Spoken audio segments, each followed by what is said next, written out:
representing the Alaska Whale Foundation, but in many ways I'm also acting as a guide for David Benjamin Sherry.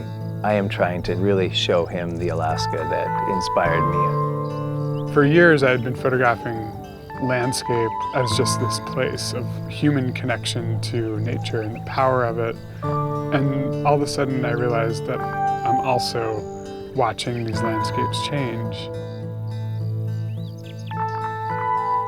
That I couldn't help but focus on it.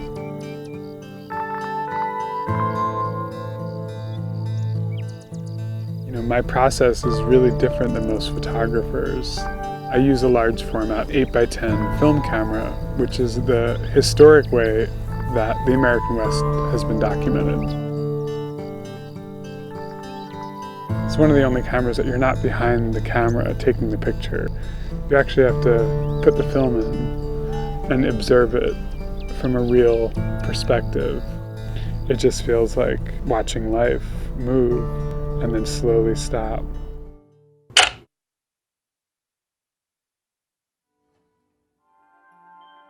All I know as an artist and a photographer living through this day and age is that it's changing so quickly and so drastically, and all I can do is record it and try to speak about it and try to deliver that back and open their minds.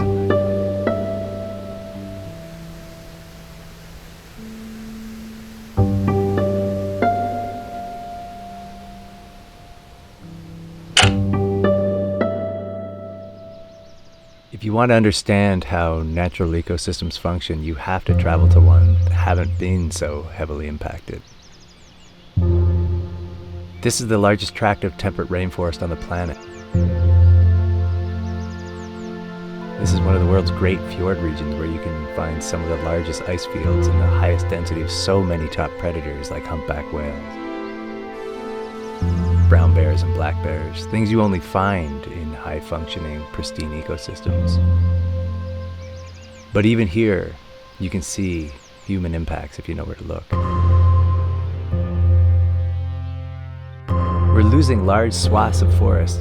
We're seeing dramatic changes in snow patterns. We're seeing glaciers recede at shockingly fast rates. The irony is, I came to Southeast Alaska because it was pristine, it was magical to me, and yet here is where I feel the impact that we're having on the planet the most.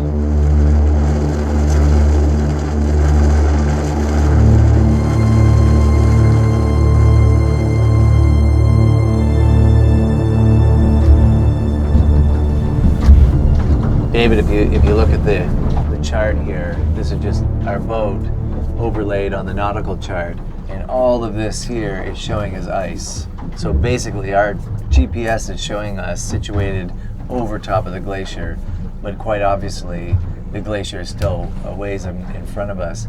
And if you zoom back, you can see, you know, this is where the chart thinks the glacier was, way back here. It thinks the glacier starts a half mile back behind us. So it's receded. And it's still 3/4 of a mile in front of us.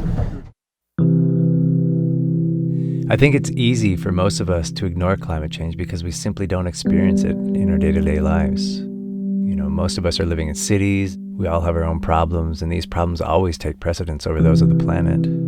Climate change and habitat loss, they're easy to ignore because they seem so far removed from our lives. When I came to Alaska, I saw a place where I could travel for miles and miles, and all I saw was nature as I imagined it to be 100 or 1,000 or even 10,000 years ago.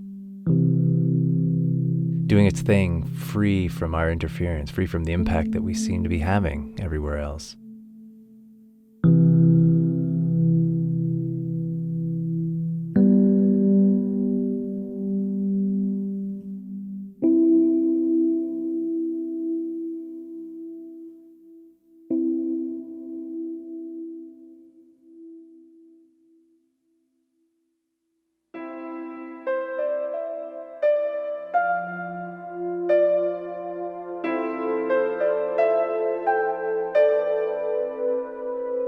But clearly we are having an impact. And from my perspective, if we can't work to save this place, where things are not so far gone, then how can we expect to do it anywhere else?